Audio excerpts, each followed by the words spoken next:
अपनी सेना बनाई है। तुम लोगों के बल के सामने मैं कुछ भी नहीं है। फिर भी ये विचार करना बहुत जरूरी है। यदि वो लंका में आ गए तो उनको पराजित कैसे किया जाए?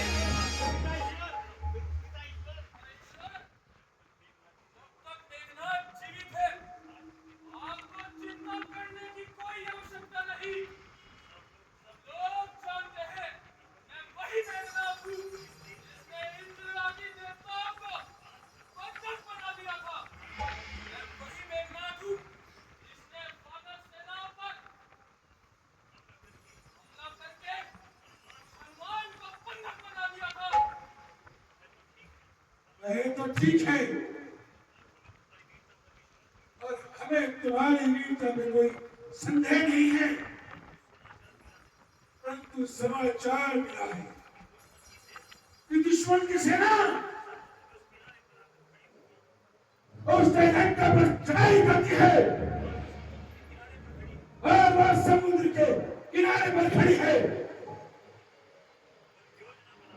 और हमारे खिलाफ योजना बना रही है। हम चाहते हैं कि उनको समुद्र पार ही रोक दिया जाए।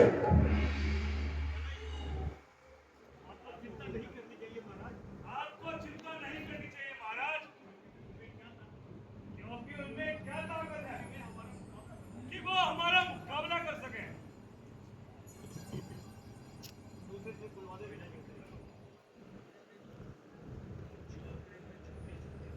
और छोकरे हैं छोटे छोटे,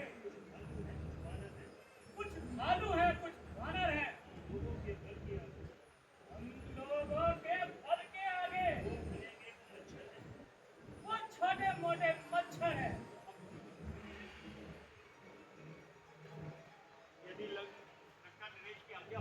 यदि लंका नरेश की आज्ञा हो तो मैं भी कुछ कहूं।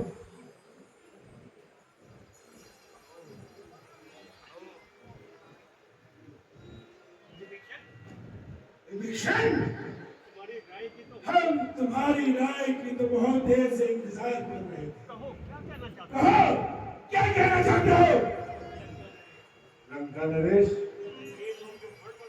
ये लोग जो बढ़ बढ़कर बातें बना रहे हैं, ये सब चापलूसी कर रहे हैं। जो आपको खुश कर अपना मकसद सिद्ध करना चाहते हैं। असली राय मैं देता हूं, मेरी सुनो। ये जो मीठी मीठी बातें बनाकर और अपनी वीरता के गुण गाकर राम और लक्ष्मण को छोकरे बता रहे हैं, इन्हें उनकी ताकत का अंदाजा नहीं। आप बुद्धिमान हैं, भला सोचिए, जिन्होंने दूषण आदि जैसे वीरों को मार डाला, क्या वे छोकरे हैं? क्या कह रहे हो विभीषण? तुमसे ऐसी आशा नहीं थी। तुम पंडित हो, तुम शासक हो, तुम राजा हो, महाराजा हो। वो बात देती है शोभा जो नीति धर्म मर्यादा हो। क्यों क्यों अपने हाथों ही अपने पैरों पर कुल्हाड़ी मारते हो? किस बल पर और किस बूते पर तुम इतने पांव पसारते हो? सीता को हत्या है भाई, तुमने बहुत झगड़ा ठहराया है।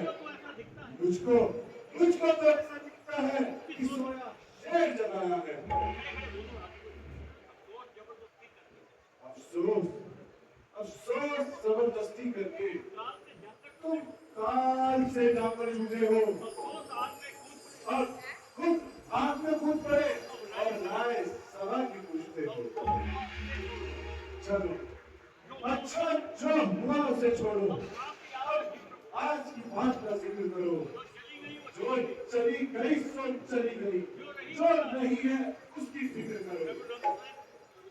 रघुनंदन से कर लो सुना,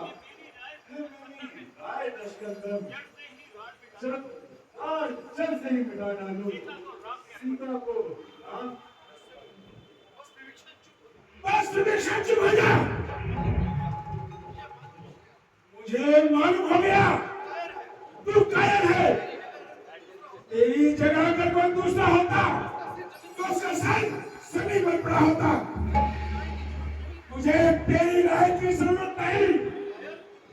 कायर को खाती तू मुझे ऐसी राय देता है मैं उन तपस्वी उठाने जाकर झुकाऊं। श्री मालूम होता है विभीषण काका कारण हो गए हैं। ये आश्चर्य है लोग पर विजय प्राप्त करने वाले लंकेश के भाई इस प्रकार की बातें कर रहे हैं। श्री काका का खून पानी हो चुका है। ना इनसे कहे ये महलों में जाके विश्राम करे। वीरों की इस सभा में इन जैसे कायरों का कोई स्थान नहीं होना चाहिए।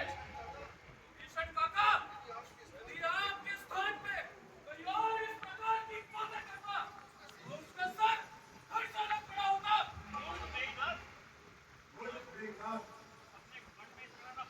अपने घमंड में इस तरह न भूल हमेशा घमंड का सर पीछे होता है।